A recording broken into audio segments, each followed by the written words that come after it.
अस्सलाम वालेकुम dear students. ये आपका जी lecture number 15 math 307 complex analysis. और लास्ट लेक्चर जहाँ पे आपका एंड हुआ था ना, वहाँ पे हमने डेफिनेशन पढ़ी थी कंटूर की, और कंटूर को हमने डिफाइन किया था कॉम्बिनेशन ऑफ स्मूथ कर्व्स, ठीक है, या कंपोजिशन ऑफ स्मूथ कर्व्स। तो यही वाली थी आपके पास एग्जांपल, जिसमें 3 स्ट्रेट लाइंस थी। आज इसी एग्जांपल को लेके ही आगे जाने लगे हैं। हमने इन तीनों स्ट्रेट लाइंस की क्या करनी है, पैरामीटराइजेशन लिखा हुआ है कि find the parameterization of the following contour. ये जो कंटूर है इसमें कॉम्बिनेशन ऑफ 3 स्मूथ कर्व्स हैं, तीनों के तीनों स्ट्रेट लाइंस हैं। अब ये आपको पता है कि इसको हम एक्स एक्सिस भी कहते हैं, लेकिन अब इस कोर्स के लिहाज से ये रियल एक्सिस है। इसको आप वाई एक्सिस कहते हैं, लेकिन इस कोर्स के लिहाज से ये इमेजिनरी एक्सिस है। ये वाला पॉइंट आपके पास 1 ही बनता है वाई एक्सिस पे, लेकिन वैसे ऑर्डर पेयर 0 1 है, और x प्लस आयोटा वाई के लिहाज से ये बन जाता है 0 प्लस 1 टाइम्स आयोटा, यानी कि आयोटा। ये तो -1 है, इसको -1 प्लस 0 आयोटा भी कह सकते हैं, -1 0 भी कह सकते हैं। लेकिन ये रियल के लिहाज से कौन सा पॉइंट बनता है, ये अगर -1 है और ये 1 है, ये -1 1 बनता है।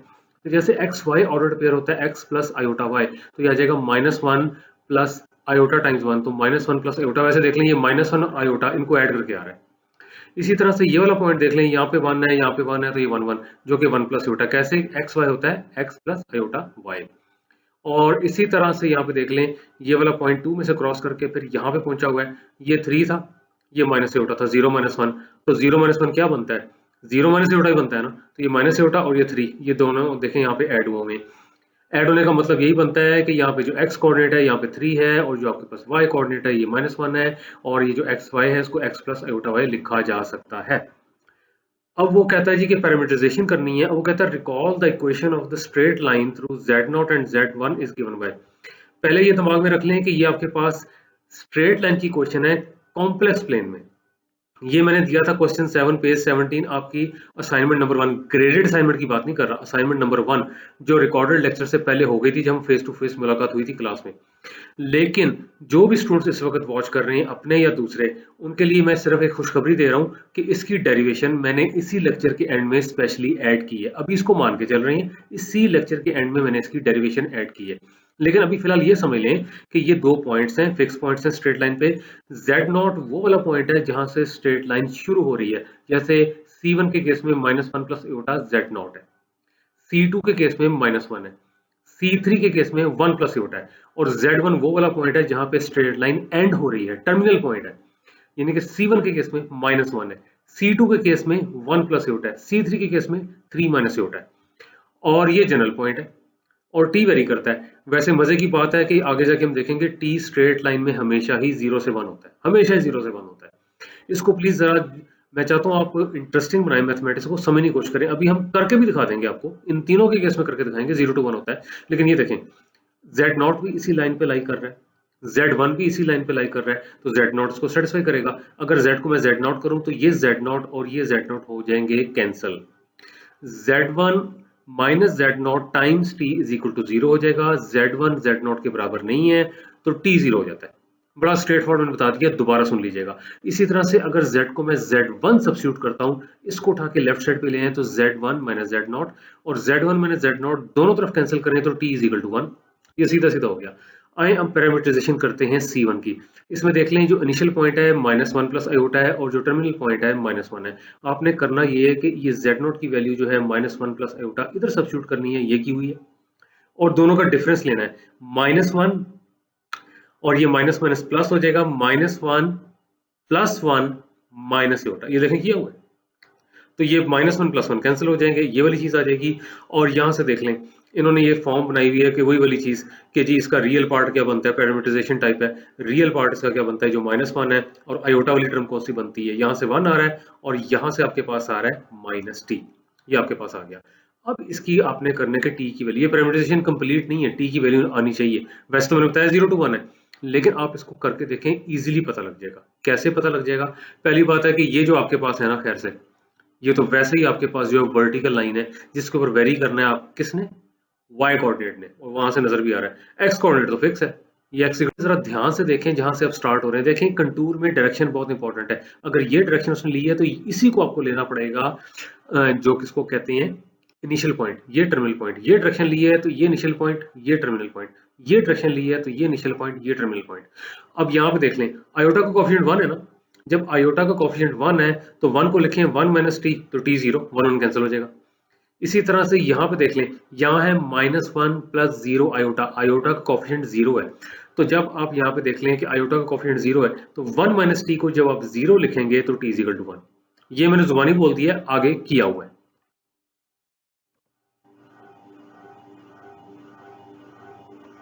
ये देख लें, ये क्वेश्चन आई थी, फिर उसने कहा जी z नॉट जो है -1 प्लस आयोटा। अब देखें मैं पिछली स्लाइड पे नहीं जा सकता, लेकिन ये इनिशियल पॉइंट था, ये उस पर लाई करता है, तो -1 प्लस आयोटा लाई करता है। तो अब इधर कंपैरिजन करें दोनों का। यहाँ पे आयोटा का देख लें कोफिशिएंट क्या 1, ये लिखा हुआ है। यहाँ पे आयोटा का 1 माइनस टी है, तो यहाँ से साफ 1 और 1 cancel, T is equal to 0। अब तो पता लग गया, यहाँ लिखा हुआ है कोफिशिएंट ऑफ आयोटा, यहाँ पे क्या है और यहाँ पे क्या है, इक्वेट किए हुए। फिर जो आपके पास टर्मिनल पॉइंट था -1 प्लस 0 आयोटा, ये वाला जो आपके पास बनता था, इसको इसके साथ कंपैरिजन करें तो 1 माइनस टी 0 के बराबर है। कहता है विच आल्सो लाइज ऑन सी, तो यहाँ पे देख लें आयोटा का कोफिशिएंट क्या है 1 माइनस टी, यहाँ पे 0, तो 1 minus T 0, coefficient of iota, तो टी इज इक्वल टू 1। ये हो गई जी parametrisation. So this is the complete parametrisation of the first line. अब ये उन्होंने सिमिलरली लिख दिया। अब मामला फिर वही आ जाता है कि मैं कह रहा था कि अगर मैं क्लासरूम में होता तो मैं ये बोर्ड पे करके दिखा देता, तरीका तो यही है, इसमें तो पहले इशू नहीं होना चाहिए। लेकिन अब मैं जुबानी बोलने लगा हूँ, जुबानी में सिर्फ इसलिए बोल रहा हूँ कि अगर नहीं पता लगता, प्रॉब्लम होती है, तो मेरी ये बात बार बार सुन के आप इसको रिप्रोड्यूस करें पेपर पे और होपफुली ये हो जाएगा। अब देखना है कि ये कैसे होगा। फार्मूला तो वही है। अब मसला है कि फार्मूला भी यहाँ पे नहीं लिखा हुआ। अब मसला सारा ये है कि यहाँ पे तो फार्मूला भी नहीं लिखा हुआ। फार्मूला क्या था, यहाँ पे तो जनरल था ना z ऑफ टी, यहाँ पे आपके पास z नॉट था, यहाँ पे t times z1 minus z not था, t times z1 minus z not. तो अब वही वाली वैल्यूज जो आपके z नॉट की थी और वो डिफरेंस यहाँ पे, मतलब है कि वो जो फार्मूला था उसमें सब्स्टिट्यूट करना था, और जो मैंने वो फार्मूला आपको इस लेक्चर के एंड में डिराइव भी करवाना है।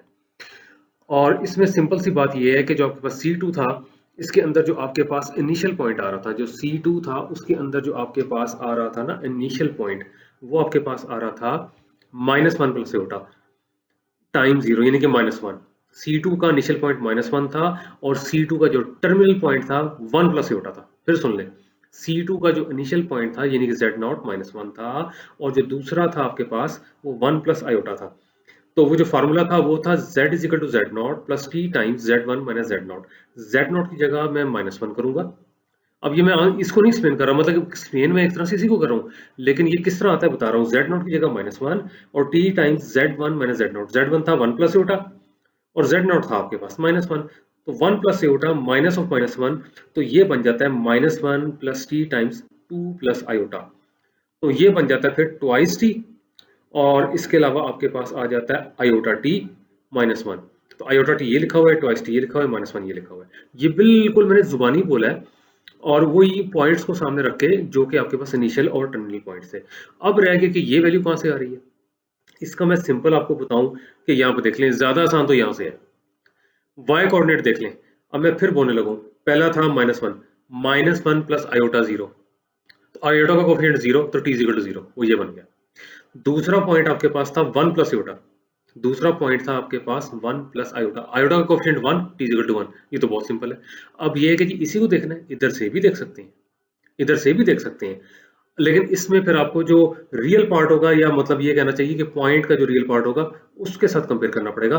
पहला पॉइंट था आपके पास -1 प्लस आयोटा 0, यानी कि -1, z नॉट -1 था, तो जब -1 को इसके साथ इक्वेट करेंगे तो -1 cancel, t is equal to 0, तभी वही बात है। और इसी तरह से दूसरा पॉइंट था 1 प्लस आयोटा, जब 1 प्लस आयोटा था तो 1 को जब इसके साथ इक्वेट करेंगे तो आ जाएगा -1 plus twice T is equal to 1। -1 को दूसरी तरफ ले जाएं, twice T is equal to 2, T is equal to 1, तब भी वही आ रहा है। देखें कोई डिफरेंट नहीं आ रहा। ये मैंने जुबानी बोला है, लेकिन मैंने इसलिए कहा है कि कंफर्टेबल हो जाएं, और अगर नहीं पता लगता तो मैंने जिस तरह से कहा है उस तरह बार बार सुन के इसको कर लें। अब ये C3 है, इसका भी ऐसे ही होता है। C3 का जो इनिशियल पॉइंट था 1 प्लस आयोटा था, Z नॉट 1 प्लस आयोटा था, डायग्राम पीछे बनी हुई है, और जो टर्मिनल पॉइंट था 3 माइनस आयोटा था, टर्मिनल पॉइंट जो था वो 3 माइनस आयोटा था। तो जब ये वाली सिचुएशन थी तो Z नॉट को मैं क्या सब्स्टिट्यूट करूंगा, इक्वेशन क्या थी, Z not plus T times Z1 minus Z not. Z not को सब्स्टिट्यूट करूंगा 1 plus iota plus T times, और Z1 माइनस Z नॉट यानी कि 3 माइनस आयोटा -1 माइनस आयोटा, ये हो जाएगा। तो वो आ जाएगा 1 plus iota plus T times 1 plus iota plus T times 2 minus 2 iota, क्योंकि 3 माइनस 1 2 और माइनस आयोटा -2 आयोटा। ये पूरा पूरा बोल रहा हूँ, अगर आप लिख के करेंगे तो फॉलो हो जाएगा। उसके बाद यहाँ पे देख लें रियल पार्ट बन जाएगा 2t+1 जो कि यहाँ पे लिखा हुआ है, और वो जो इमेजिनरी पार्ट बनता है आयोटा कॉमन लेने के बाद एक बन जाएगा आपके पास 1, एक बन जाएगा -2t। अब रह गया कि ये कैसे आ रहा है, तो अब यहाँ पे देख लें, किसी से भी कर लें, मतलब कहने का ये किसी से भी कर लें कि आपने रियल पार्ट कंपेयर करना है या आपने इमेजिनरी पार्ट कंपेयर करना है, दोनों फिक्स पॉइंट्स का, इनिशियल टर्मिनल पॉइंट्स का। चलें, z0 क्या था, 1 प्लस आयोटा था, z0 था आपके पास 1 प्लस आयोटा। तो यहाँ पे देख लें, अगर इसको मैं 1 लेता हूँ, 1 प्लस ट्वाइस टी को 1 लेता हूँ तो t0 लेता हूँ। जैसे यहाँ पे देख लें, इधर मैंने कहा था कि इनिशियल पॉइंट है 1 प्लस आयोटा, तो 1 प्लस आयोटा आपके पास आ रहा है, तो यहाँ पे देख लें 1 प्लस आयोटा के लिहाज से आपने करना है, तो यहाँ पे देख लें जब आप इसको इसके साथ कंपेयर करेंगे तो ये सारे का सारा जब 1 के बराबर होगा तो t0, और आयोटा वाली चीज आपके पास क्या बनती है, आयोटा वाला अगर आपने करना है तो वही वाली बात है कि 1 minus twice T is equal to 1, तब भी टी इज इक्वल टू 0, यही आ रहा है इनिशियली, तो ये आ रहा है।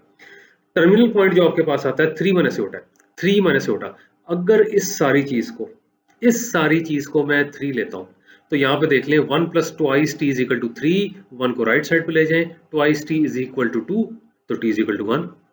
ये टर्मिनल पॉइंट के लिहाज से आ रहा है कि दूसरी लिमिट क्या होगी। और अगर 3 माइनस आयोटा आपके पास है, तो अब 3 माइनस आयोटा में आपके पास आयोटा का कोफिशिएंट है -1, इसको -1 लें तो आपके पास आ जाएगा minus twice T is equal to -2 और टी इज इक्वल टू 1, तब भी ठीक है। ये ले मैंने पूरा एक तरह से इसको कर दिया है।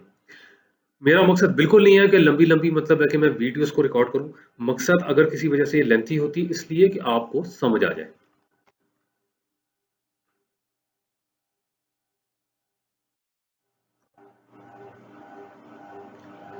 अब देखें ये करने की जरूरत क्या थी। अब देख लें फर्स्ट लाइन आपने ये निकाली थी, बेशक t यहाँ पे 0 to 1 था। अब इसका डेरिवेटिव में लेता हूँ t के लिहाज से, तो इसका तो हो जाएगा 0, इसका हो जाएगा -1, तो माइनस टोटल देखें ये नॉन जीरो है।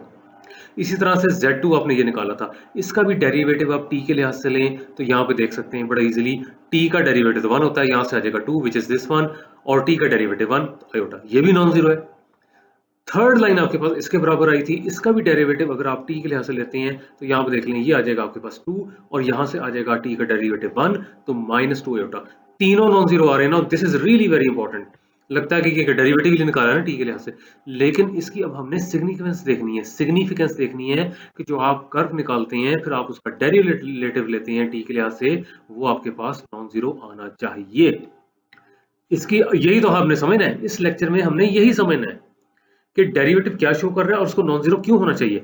अब देख लें, मैंने कहा था पिछले लेक्चर में भी कंटूर हमने शुरू किया है, लेकिन वो कंप्लीट डेफिनेशन नहीं है, this is the complete definition. वो कहता है it is a curve which is composed of finite number of smooth curves, ये तो पहले ही पढ़ा था आपने। स्मूथ कर्व क्या होती है, स्मूथ कर्व आपने कहा था कि अगर ये स्मूथ कर्व है x of t plus y of t, और t जो है a टू b जा रहा है, वो तब होगा अगर z डैश t जो है वो आपके पास कंटिन्यूस होगा, ये डेरिवेटिव भी कंटिन्यूस होगा। लेकिन अब आ गया कि नॉन जीरो भी होगा, नई चीज आ गई ना। उसने कहा z dash T given by this, अगर डेरिवेटिव लेते हैं t के लिहाज से, मतलब इसका t के लिहाज से डेरिवेटिव और इसका t के डेरिवेटिव, इससे मुराद x का t के लिहाज से derivative which is this one, और ये dy by dt which is this one, ये नॉट इक्वल टू 0 हो और कंटिन्यूस हो। कंटिन्यूस तो आपने पहले भी कहा था, लेकिन उसने कहा नॉट इक्वल टू 0। अब ऊपर अपने एग्जाम्पल में तो देख लिया जीरो नहीं आ रहा। अब देखिए रियल में तो बड़ा आसान होता है जी, डेरिवेटिव जीरो हो गया, खैर है। कॉम्प्लेक्स में डेरिवेटिव जीरो होना बहुत डेंजरस है, मैं साफ साफ बता रहा हूँ, गप्पे नहीं मार रहा। मतलब कॉम्प्लेक्स में डेरिवेटिव जीरो होना, लेकिन किस चीज का, कर्व की पैरामीटराइजेशन का। वैसे तो कर्व की क्वेश्चन नहीं है, कर्व की पैरामीटराइजेशन का, यही हमने समझना है कि पहली बात है कि z डैश ऑफ t ये है क्या, dz by dt है क्या, और दूसरा नॉन जीरो क्यों होना चाहिए। वो कहता है कि वेक्टर एनालिसिस में जब भी आप कोई वेक्टर लेते थे और आप लिखते थे x of i plus y of j, अब ये आयोटा नहीं है, ये वो है आपके पास जो यूनिट वेक्टर होता था आपके पास x एक्सिस के लॉन्ग, और ये होता था y एक्सिस के लॉन्ग, ये लिखा हुआ है where i j are unit vectors long x and y axis respectively. Complex plane में आपको पता है कि आप सेकंड लेक्चर देख लीजिएगा, अगर ये चीजें दिमाग से निकली नहीं तो सेकंड लेक्चर देख लीजिएगा। कॉम्प्लेक्स प्लेन में कहता है कि वही वाला वेक्टर जो है इस तरह से लिखा जाता है, जैसे ये देखें ना, लेकिन यहाँ कैसे लिखा जाता है, कॉम्प्लेक्स नंबर के तौर पे x प्लस यूटा y, इस तरह से लिखा जाता है, यानी कि इस कॉम्प्लेक्स नंबर को जो वेक्टर रिप्रेजेंट कर रहा है वो यही है। तो ये जो चीज आपके पास आती है, तो लेकिन आप लिखते हैं z of t is equal to x of t, और आगे लिखा हुआ है plus iota y of t। तो अब यहाँ पे देखें, अब इसका डेरिवेटिव अगर हम लें इसका dr by dt, तो x का डेरिवेटिव t के लिहाज से होगा और उसके बाद यहाँ पे y का डेरिवेटिव t के लिहाज से होगा। अब जिन लोगों ने तो वेक्टर पढ़ा हुआ है उनको तो पता है कि ये टेंजेंट वेक्टर होता है कर्व पे एट एक्स वाई। ठीक है, अब मैं सीधी सी बात है वेक्टर एनालिसिस तो नहीं पढ़ा रहा, लेकिन ये टेंजेंट वेक्टर की आपके पास जो थी ये इक्वेशन थी। और जिन लोगों ने फिजिक्स पढ़ी हुई है, ये वेलोसिटी आती है और जब इस तरह से पार्टिकल सर्कल में घूम रहा होता है तो वेलोसिटी अलोंग द टेंजेंट ही होती है ना, ऐसे फिर ऐसे, मतलब कि ये आप स्ट्रिंग से एक पत्थर बांधा हुआ घुमा रहे हैं और खुदा ना खास्ता स्ट्रिंग टूट गया तो बस यूं जाएगा अलोंग द टेंजेंट, और टेंजेंट की डायरेक्शन में कोई बंदा खड़ा होगा तो उसके सिर का तो अल्लाह ही हाफिज। थोड़ा सा मैंने आपको बता दिया, लेकिन असल चीज है कि अगर यहाँ पे टी के लिहाज से डेरिवेटिव लेके टेंजेंट वेक्टर आ रहा है तो फिर इसका भी जब डेरिवेटिव लें इसको भी टेंजेंट वेक्टर ही बनना चाहिए। ये वो बात कर रहा है कि similarly z dash of T जो है ये भी टेंजेंट वेक्टर होगा, इसका प्रूफ करेंगे, इसका प्रूफ करेंगे। ये मैं नहीं कर रहा क्योंकि ये तो आपका वेक्टर का सिलसिला है, लेकिन देख लें ये हो जाएगा तो वो वही है, सिर्फ नोटेशन का फर्क है। यहाँ पे x of i plus y of j लिखा हुआ है वही वाला वेक्टर है, यहाँ पे x प्लस छोटा y लिखा हुआ है वही वाला वेक्टर है। ये देखते हैं कि क्या ये वाकई टेंजेंट वेक्टर बन जाता है।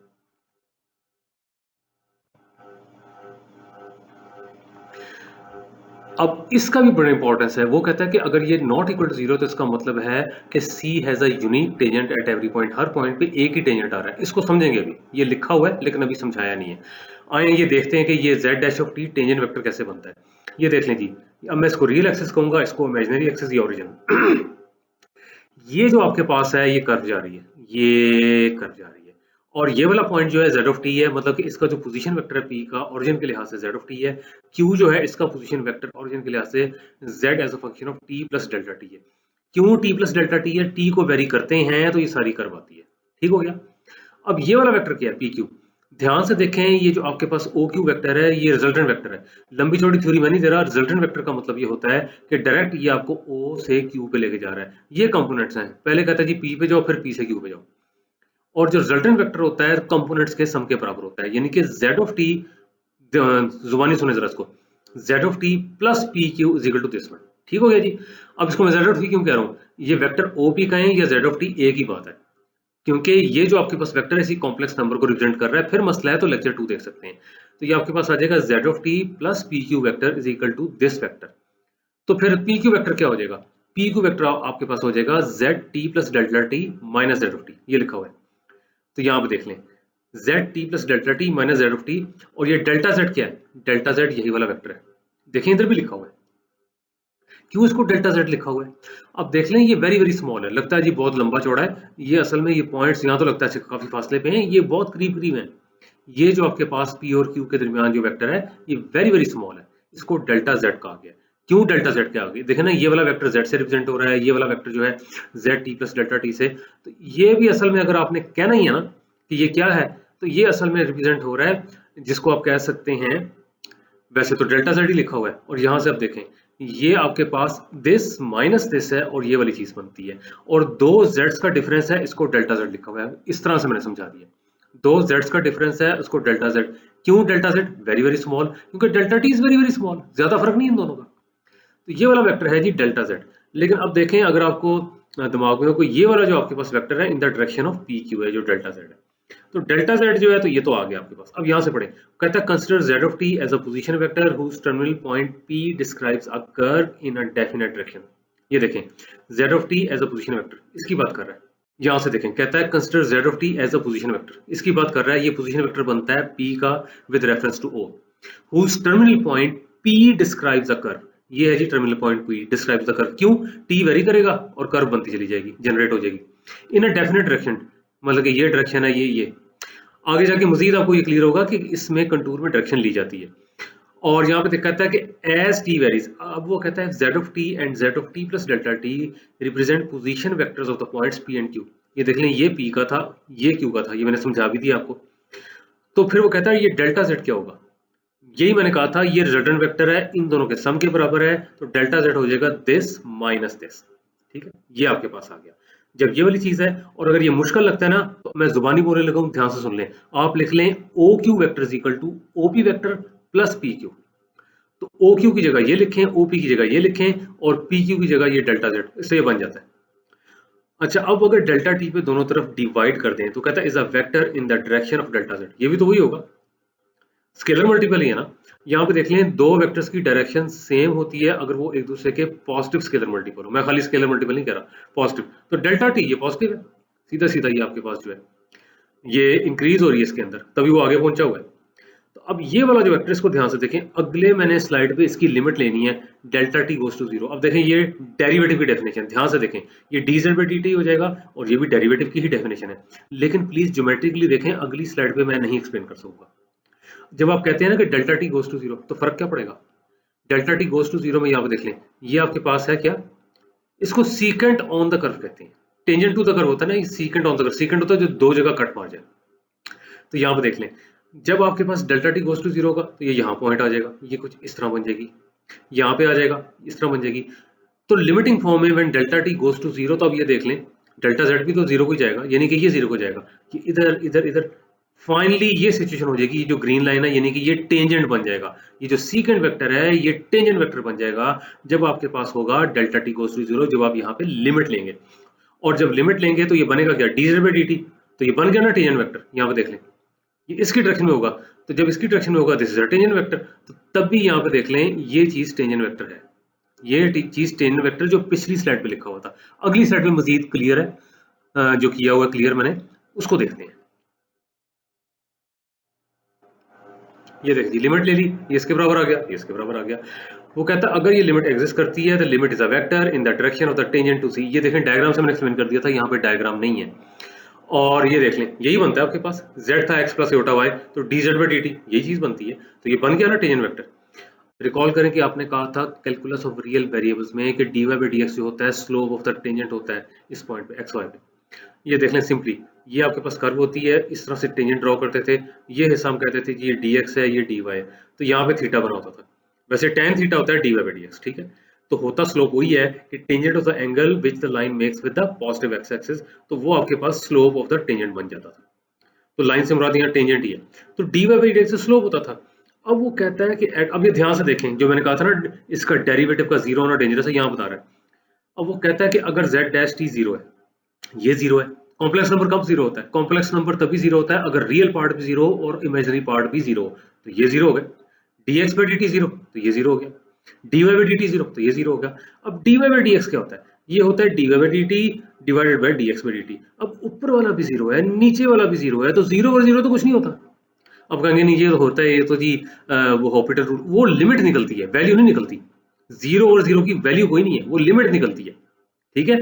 हॉपिटल रूल जो लगाते हैं ऊपर नीचे, वो लिमिट निकालते हैं, वो वैल्यू नहीं होती। तो यहाँ पे देख लें इसका कुछ पता नहीं, इसलिए स्मूथ कर्व के लिए बहुत जरूरी है कि z dash t is not equal to zero. यहाँ पे देख लें दोनों में से एक जीरो हो सकता है, दोनों जीरो नहीं हो सकते। कुछ स्टूडेंट्स कहते हैं सर अगर नीचे जीरो हो जाए तो खैर है कोई बात नहीं, नीचे जीरो हो गया तो इन्फिनिटी हो गया। जब इन्फिनिटी हो गया tan theta is equal to infinity theta pi by 2, तो आपके पास y एक्सिस आ गया या आपके पास इमेजिनरी एक्सिस आ गया। ऊपर वाला जीरो होता है तो tan theta is equal to zero, theta is equal to zero, X axis आ गया या आपके पास रियल एक्सिस आ गया, वो तो बन जाता है। ये केस नहीं अलाउड। तो स्मूथ कर्व के लिए बहुत जरूरी है कि ये वाली चीज आपके पास जीरो ना हो, तभी हम कह सकते हैं कि ना सिर्फ ये टेंजेंट है बल्कि यूनिक टेंजेंट है at every point on the smooth curve. उम्मीद है कि अब क्लियर हो गया होगा कि क्यों इसको कहा टेंजेंट वेक्टर और क्यों कहा कि जीरो नहीं होना चाहिए।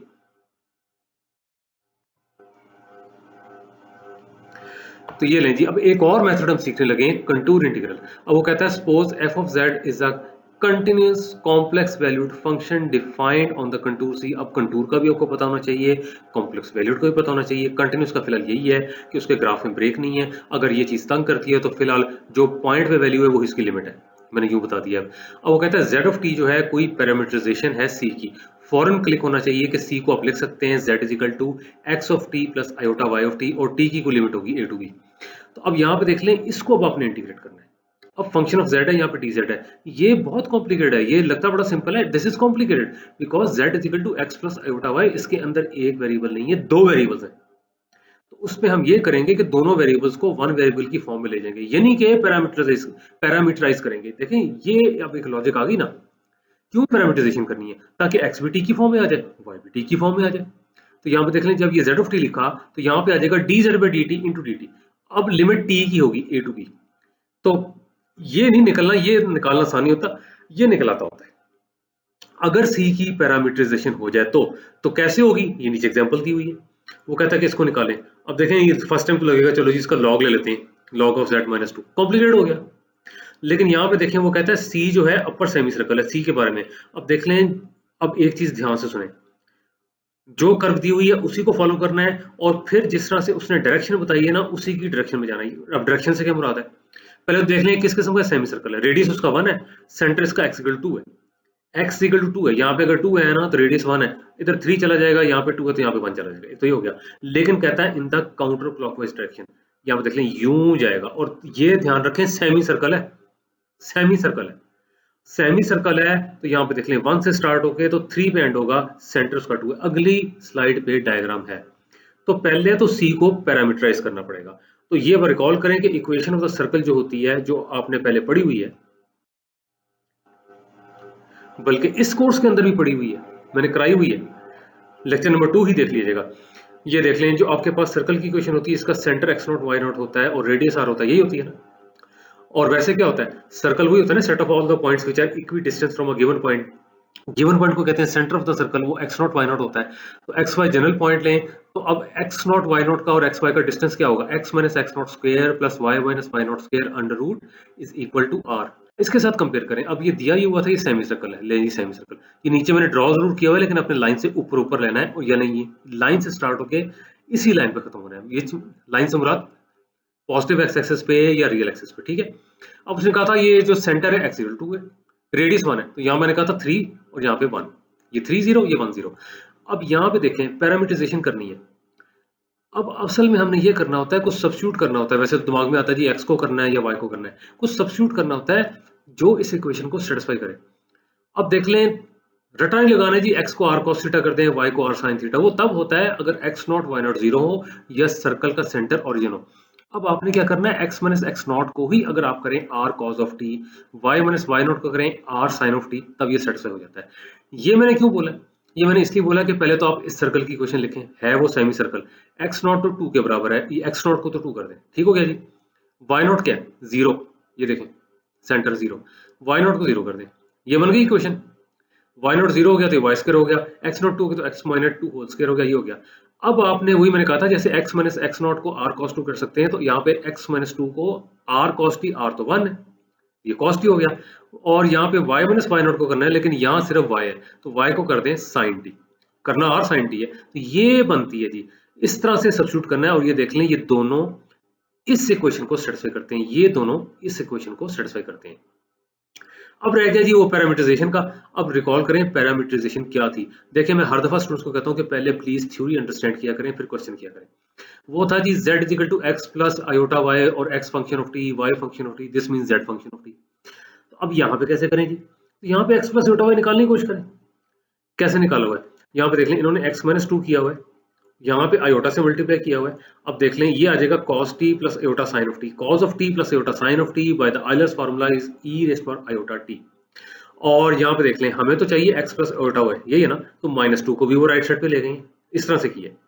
ये आया है जी z, ये आई है पैरामीटराइजेशन। लेकिन एक चीज का ध्यान रखें, कंप्लीट नहीं है, t का आपको पता होना चाहिए। वैसे तो कहेंगे अच्छा जी 0 टू पाई है सेमी सर्कल जो हुआ, लेकिन देखें इसको चेक भी करें, ये बनती है पैरामीटराइजेशन, इसको चेक भी करें।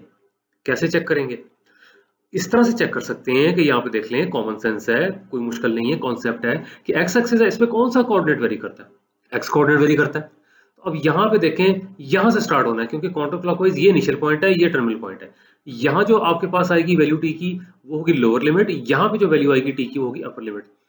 x इक्वल टू 3 है, जब x इज इक्वल टू 3 है, तो अब ध्यान से यहाँ से देखें, जब x इक्वल टू आपके पास 3 है, यहाँ पे x को 3 करें, क्या आएगा, 3 माइनस 2 1, cos ऑफ t 1, तो t 0, ये आ गया।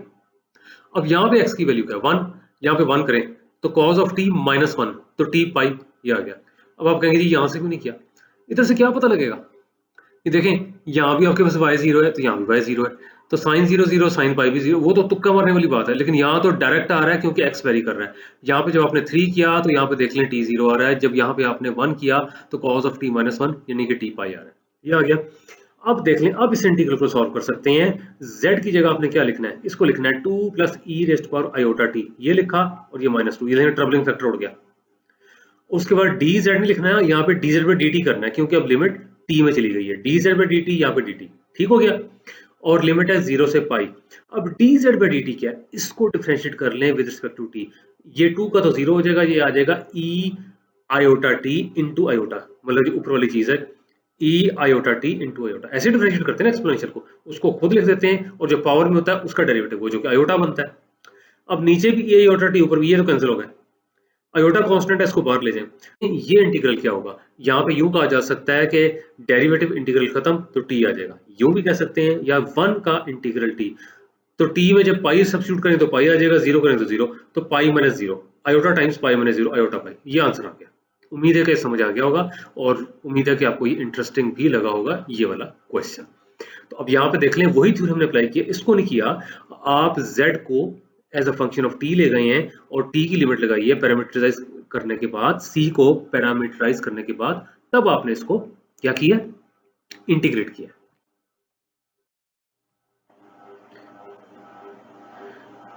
ये लें जी, मैंने कहा था equation of the straight line in complex plane, ये क्योंकि मैंने यूज की थी तो इसलिए मैं आपको करके दे रहा हूँ। ये देखें, जो आपकी सोल्यूशन थी जो मैंने आपको प्रोवाइड की थी उसी में से लिया। अब मैं जरा क्विकली बताने लगा हूँ, ये पढ़ के भी समझ आ जाएगा। ये देखें, ये स्ट्रेट लाइन है, ये फिक्स पॉइंट है z1, ये z2 है। अब इससे ना कंफ्यूज हो जाएगा क्योंकि क्वेश्चन में इसको z0 लिखा हुआ था, इसको z1 लिखा हुआ था। ये जनरल पॉइंट है z। ये वाला वेक्टर जो आपके पास है ये OA बनता है, ये वाला वेक्टर OB बनता है, ये वाला वेक्टर जो है OC बनता है। ये वाला वेक्टर रिप्रेजेंट कर रहा है z1 कॉम्प्लेक्स नंबर को, ये वाला वेक्टर रिप्रेजेंट कर रहा है z कॉम्प्लेक्स नंबर को, ये वाला वेक्टर रिप्रेजेंट कर रहा है z2 कॉम्प्लेक्स नंबर को। तो वैसे यहाँ पे देख लें, OB रिजल्टेड बनता है किसका, OA और AB, ये लिखा हुआ है। अब OB किस कॉम्प्लेक्स नंबर को रिप्रेजेंट कर रहा है, Z को, तो यहाँ पे Z लिखा हुआ है। OA किसको रिप्रेजेंट कर रहा है, Z1 को, ये लिखा हुआ है। और AB उसको वैसे ही रखा हुआ है, वैसे ही छोड़ दिया गया इसको। अब ये चीजें नहीं समझ आ रही कि ये इधर वेक्टर है, इधर complex number, see lecture number 2। In short में ये बताऊंगा कि ये जो वेक्टर आपके पास है, या हमने ये भी कहा था कि कॉम्प्लेक्स नंबर को एज अ वेक्टर लिया जा सकता है starting from this point ending over here. यहाँ पे देख लें, OC को देख लें, ये भी रिजल्टेंट वेक्टर है किसका, OA का और AC का, OA AC। और OC किसको रिप्रेजेंट कर रहा है, Z2 को। OA किसको रिप्रेजेंट कर रहा है, Z1 को, AC आ गया। अब एक चीज रिकॉल करें कि दो वेक्टर्स, क्योंकि AB और AC जो है, एक ये AB है और एक AC है, एक ही लाइन पे लाई कर रहे हैं, तो डेफिनेटली एक दूसरे के मल्टीपल है। ये कहता है lie on the same line therefore they are multiple of each other. यूं देख लें, ये U है, इसी लाइन में एक 2U हो जाएगा, एक 3U हो जाएगा, हो जाता है ना। ऑपोजिट डायरेक्शन में हो तो -U हो सकता है, तो एक दूसरे के मल्टीपल ही है ना। तो यहाँ पे देख लें, अगर AB AC लाई कर रहे हैं सेम लाइन पे, therefore they are multiple of each other. तो ये जो AB साहब है ना, इसको मैं लिख सकता हूँ T टाइम्स AB, और T आपके पास एक रियल नंबर है, उसका मल्टीपल है। ये जब हो गया तो अब जरा ध्यान से देखें, इक्वेशन 1 देखें, Z ये लिखा हुआ है, Z1 ये लिखा हुआ है, AB की जगह लिखा है मैंने T टाइम्स AC, और AC किसके बराबर है, Z2 माइनस Z1। इस AC को रिप्लेस कर दें Z2 माइनस Z1। ये इक्वेशन ऑफ स्ट्रेट लाइन आ गई। This is the equation of the straight line जो कि कॉम्प्लेक्स प्लेन में होती है। तो उम्मीद है अब आप कंफर्टेबल फील कर रहे होंगे। यही क्वेश्चन यूज की थी पीछे डायरेक्ट, और मैंने ड्राइव करके भी दिखा दी। तो उम्मीद है ये लेक्चर समझ आ गया होगा। अब इंशाल्लाह ताला मुलाकात होगी आपके साथ लेक्चर नंबर 16 में। ले जी, ये यहाँ पे आ भी गया।